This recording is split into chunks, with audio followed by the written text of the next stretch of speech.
Kevin Hart, these are your final 5. Question 1, what is the best advice you've ever received? Don't be local.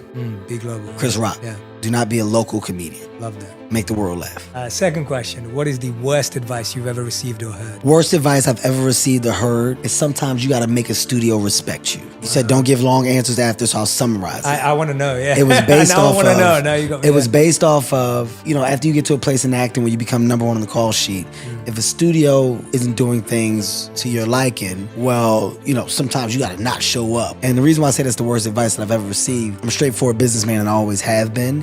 And the world of negotiation can be simplified. It doesn't have to be the game of back and forth and true war, right? So being in a room and having a face-to-face conversation with foundation of understanding of what you want versus what I want, you can succeed a lot more. And I've never not done that. All opportunities, all business, all relationships have flourished because of an understanding of communication that I've done in the room.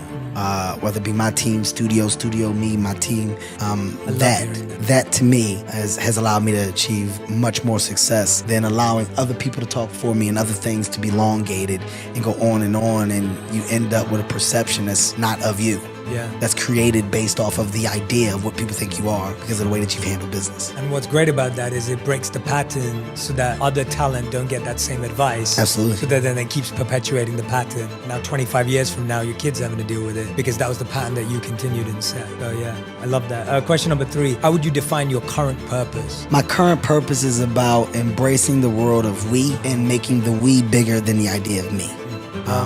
And that's for anybody in the position of, whatever your version of star or success is. It's embracing the world of we, making other people feel like they can, creating opportunities, changing the economy by broadening your businesses and more jobs, more opportunities, etc. We, right? How do we have more success, more wins? Question number 4, what's something you used to value that you don't value anymore? The world of approval that you can't control. I can't control what the world thinks or what people thinks, and I thought that I could. I thought that I could do everything to show you that I'm a good guy, nice guy, trying to do that because that's naturally what you are, who you are, and you want people to know that. But you can't control that. You can't control it. So one thing that I do not need is the idea or understanding that everybody loves you. Yeah. Right? I don't need that.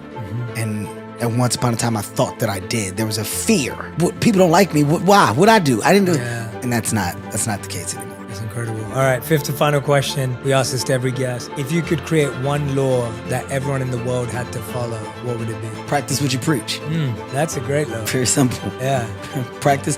Be a definition of what you preach. Right? That's a great it's law. easy. It's easy to have words. It's easy to say. It's harder to do. I would love to see a world of more doers and sayers.